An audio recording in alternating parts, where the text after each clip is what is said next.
Hello! In today's video, we are going to be working on my hero pairings for this upcoming season and Season of Strife, and we are also going to be focusing on it today because we are going to have our Supreme Runic Ancestor fight for the first time in about 7 hours.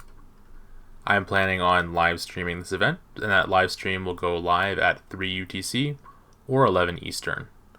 If you're interested in dropping by for that would be pretty cool, but let's go ahead and get into the video. What we're going to be covering today is my different hero pairings that I'm going to be using throughout the season, and we're also going to have to go in and get our mastery skills unlocked. I have almost 9,000 Stone Testaments saved up, so we'll go ahead and go into these monoliths that I haven't even opened yet, and go ahead and figure that out. Let's go ahead and start by talking about what pairings I used last season. So if we go into my multi-create, this multi-create selection 5 is what I was using at the end of last season. So you see I have my Sindri and Fragor, my Bertrand Tohar, which both of those can't change. And then I had Velen Alwyn, Alwyn Indis, or Atheist Indis, and Waldir Thea. This is 5 marches, which is a little bit insane. So at the start of this season, I'm going to try using 4 marches, and then later on, if I feel like I need more power in the field, I might switch back to 5. So my plans this season are to stick with my Bertrand Tohar, since these guys can't be changed, my Sindri and Fragor, because I think it's a good idea to have 1 Archer March. And then for my next Mage March, I'm going to switch this to, instead of being Velen Alwyn, it's going to be Velen Indis. Go ahead and max that out. And by the way, we will be covering some pets later on in this video, and I will be able to upgrade this talent to a 2-star talent. That'll be pretty cool. So, Velen Indis, 314,000 units. Then we're going to get rid of this Atheist March and get rid of this Waldir March. And our final build slot, since I like playing the control tree, we're going to use Alwyn as a primary. And then we are going to use Waldir as a secondary. I might experiment with this later and try doing Thea and something as well. But I think that keeping Thea and Atheist on the side is a good idea. And I can use my Breath of Gigantus on Alwyn, and then I can also go ahead and put this Sapphire Phaedrake on him as well. So now we have a 4 march setup, so let's go ahead and save this. I'm going to save it to the first slot, since this will be my most commonly used selection. And now let's go ahead and customize our second loadout. Here we have Indis Thea, Waldir Atheist, and Velen Alwyn.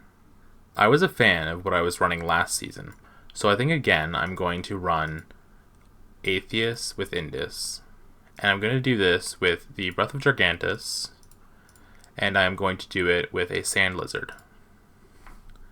We will have a 314,000 march there. Next we have to decide between these 2 legions, and I think that I like keeping Velen and Alwyn together again, which means that I'm going to put Waldir again with Thea, because they have this nice shielding synergy. I may go ahead and change these pairings later on in the season, but in case I need an emergency 5 march, we'll save this to slot 2, and that'll definitely work if I'm in a pinch. For my other 3 presets, I don't think I need to touch these yet, and maybe I'll do that a bit later. For now, let's go ahead and go into the mastery skill selection and talk about what mastery skills I actually want to get. As you may know, there are 20 different mastery skills available in your season, which can all be viewed in this screen here when you click this little book. These mastery skills are completely random, and as I will briefly show on screen here, I have put in the work to track all the different skills all different servers have, and I will put out a video on this at a later date. I haven't had time yet, I'm sorry, I will get to that soon. But now for the skills that we want to focus on, we're going to go with Perfection of Form for our Bertrand Tohar. This gives us 15% more skill damage and 20% more march speed, which Bertrand Tohar desperately needs. We're going to go with Wield Shield for our Indis. This will give us 10% magic attack and 10% magic HP. And then we are going to go with Indis's skill Purge. And this skill is going to go on our Alwyn Waldir. So now that we've figured out what skills that we want, we see in this monolith here, we already have Perfection of Form. We could change this to any of the other ones, but I think I'm going to keep it on Perfection of Form. So let's go ahead into the legendary monolith, and let's go until, okay, we get Purge on the first one. So I was going to say let's go until we get Purge, but we get super lucky. So let's go ahead and activate Purge. And then we can actually put Purge onto our Waldir. I think that putting Purge on Waldir is correct, because I think this skill is the worst one between Waldir and Alwyn, but let's go ahead and actually check. So 10% attack and HP, we definitely want that. 15% more skill damage, we want that. Now what does Alwyn have? We want this skill. 15% less normal attack damage, that's decent. And then hit with a normal attack, 15% chance to ensnare the attacker. So we need all of these debuff effects on our Alwyn. So yes, that means that we are going to get rid of Waldir's shielding ability. I think that this is okay, because it only triggers once per 20 seconds, and this buff will give us way more value. So let's go ahead and replace this. And if I do make a mistake, obviously I can always come back and fix it. Speaking of, let's go ahead and put this Perfection of Form onto our Tohar. You're going to want to put this in Tohar's second skill, where the Garrison talent is. So let's go ahead and select that. Now if we go into our fourth monolith, we can go ahead and start doing this until we get Wield Shield. This will probably take a little bit. I guess maybe I can disable this tooltip as well. That'll save some time. Alright. This is actually a pretty good skill here too. 10% more hero skill damage, and after battle ends 20% march speed. But I think you would probably want this on like Atheist Thea or something, a different flying march where you get more value. So I'm not going to be using that on my ground marches, because it only gives me value when I'm running away. Obviously, if I wasn't free to play, this skill here, Deep Burn, would give me a ton of value. And here we do get an interesting skill that's worth considering. Oracle's Grace from Thea. While in the field, Legion attack is increased by 12% or 15% when it's maxed, and they take 12% less hero skill damage, or again 15%. Because this skill isn't maxed, I'm not going to use it, but I was considering it. I was also considering re-rolling the skill levels on my Thea, but that could definitely end in a disaster, especially since I only have 6 reroll books. So I think I'm going to keep this as is for now. Let's go ahead and keep going for Weld Shield. Here's another great skill, by the way, Gratuitous Violence from Kanara. When Legion is hit with a normal attack, they have a 20% chance to gain riposte and inflict the slow upon the target, increasing physical counterattack damage dealt by I think 40%, and reducing the target's march speed by 10% for 5 seconds. I'm not sure what the exact values are on this skill, since I don't even have this skill unlocked. And okay, but there we go, there we get Weld Shield. As a free-to-play player, you're definitely going to struggle sometimes, because you're not going to get access to these super high-value mastery skills. But you can make do, at least with epic skills, and then you should have some legendary skills available as well. So let's go ahead and activate Weld Shield.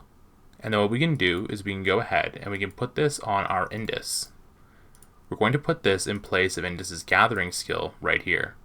Because obviously if we're using Indus in PvP, we don't need that Gathering skill. So that only used like 4,000 of our Stone Testaments, which is pretty good. And that means that when this final Mastery Monolith unlocks after this phase of the Augur Stone, which will be in just under 3 days, we're going to have enough Stone Testaments to actually go in and immediately unlock all of the skills in there to get the one that we want. And I'm not sure what that's going to be. Since it's another legendary monolith, it might actually be Thea's skill. We're going to have to see. Because I think if I could put Thea's skill onto Indus, and then I could put Waldir's skill onto Thea, that could be pretty good. We're going to have to do some planning for that though. But now that we're done with that, let's go ahead and take a look at what our march setups look like. In the first position, we have our Bertrand Tohar with Waldir's skill. We have our Sindrian Fragar. Right now Sindrian has Eliana's skill, which gives him 30% less normal attack damage taken, which I think is really good on archers, especially just based on the skills that I have. Obviously, you would want Gratuitous Violence if you had it, but sadly I don't. So since my archers are going to get targeted pretty easily, I think it's good to have this ability. And then on our Velen Indus, we have Weld Shield. And on our Alwyn Waldir, we have Purge. I believe that this setup will work pretty well. I guess one thing that we can go ahead and check is make sure we have the right units type selected. Yes, we do have Celestials with Bertrand Tohar, Vestals here, and Vestals here.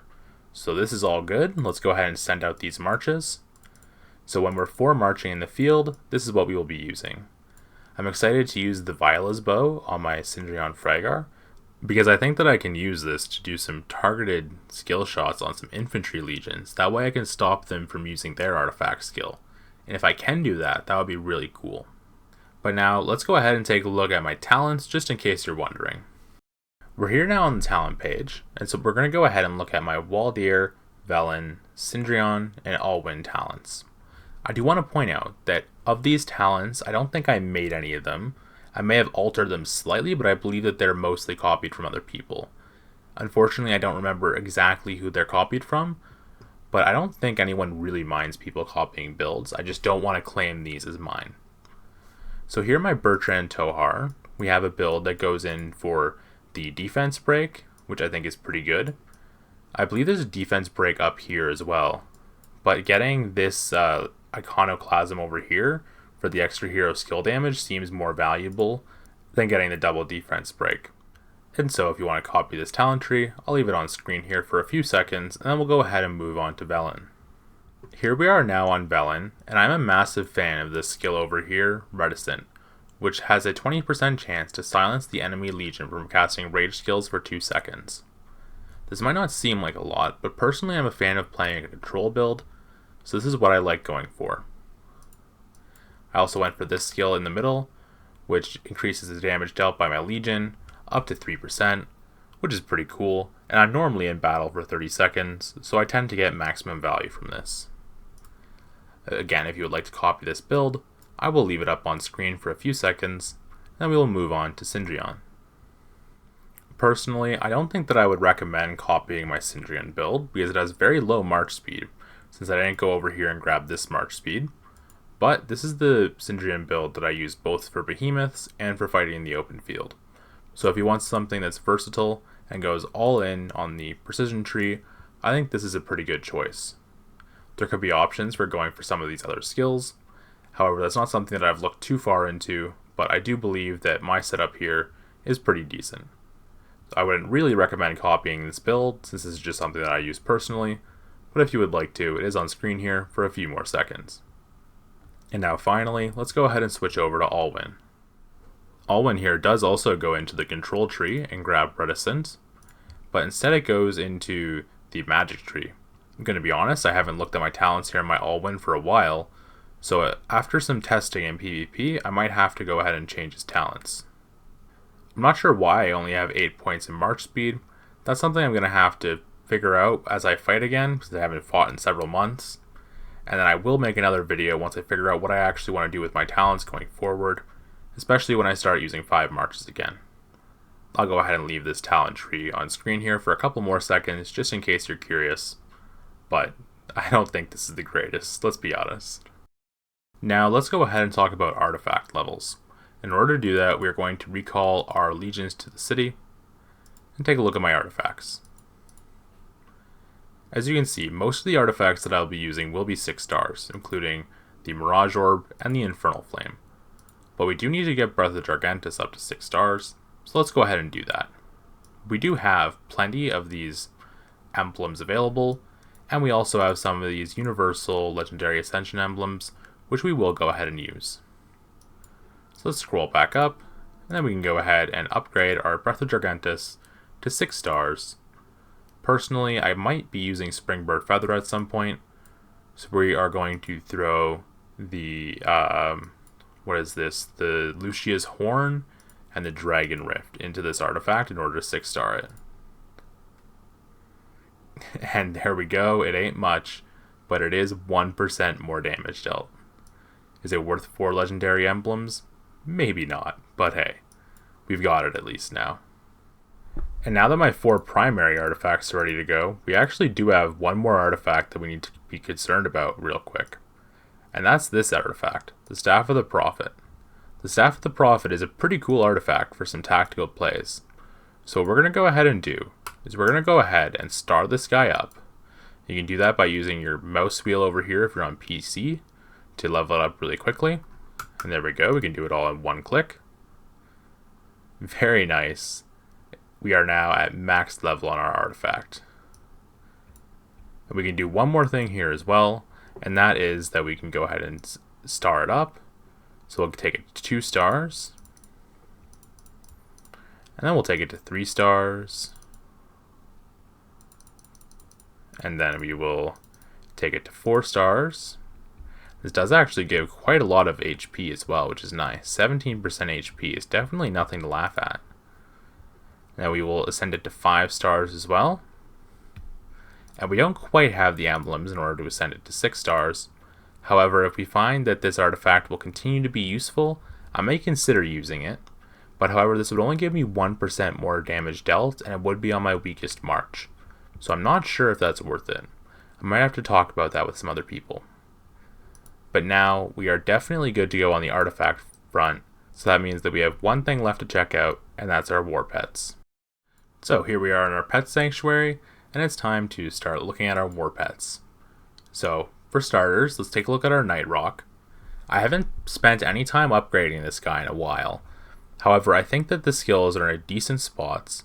The rolls could be better, however, I don't have the regen potions to afford that. Right now, I literally have 1 regen potion. So, I'm kind of broke. That's the life of a free-to-play player. And then let's move on to our Shadow Fade Drake, which is in a pretty good spot. I would like to eventually get these other skills to 3 stars, however, I think that's kind of a pipe dream, because that would cost upwards of 200,000 pet currency, which would take a very long time to save up. And now let's move on to the incomplete pets, which are our 2 Sapphire Fade Drakes and our Sand Lizard. One of our Sapphire Fade Drakes has a 2-star talent, 3 2-star skills, one of which here is not super useful, and then also 1-star Resonance and 1-star Poison Gland. Now if we go ahead and move on to our second Sapphire Fade Drake, you will see that we are able to actually take this up to 2 stars now. So let's go ahead and do that. Our other skills are in a similar position as our other Sapphire Fade Drake, where we have 2 2-star skills, a 1-star follow-up, and then some other random skills. As you can tell, these pets are very old. I haven't worked on these pets in at least 8 months, and they've just been kind of sitting here. And then our final pet is our Sand Lizard, which I did get to 2 stars, which is pretty awesome. This pet is in desperate needs of rerolls though, since the intelligence skill is very low, and it only has 6 slots. However, as I mentioned, I have no regen potions. Literally none, now that I spent that last one. So, in a future video, I will be going over what my plans are with these pets, and I probably will be spending some of my pet currency, since the pet shop did just reset. Before the pet shop reset, I had purchased all the 2-star skills that I could, so that wasn't an option.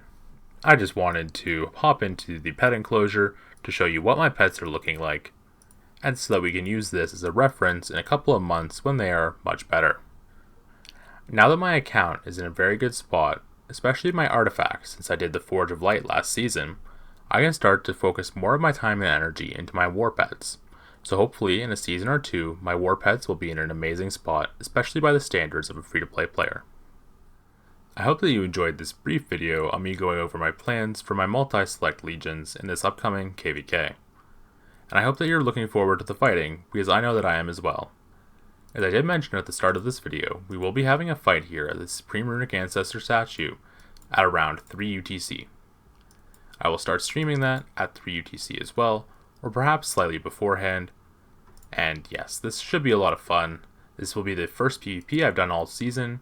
So far, these 255,652 merits are entirely from merit farming, and I would like to get some real kills on the board. Anyways, that's all for this video, so thank you for watching, and have a great rest of your day.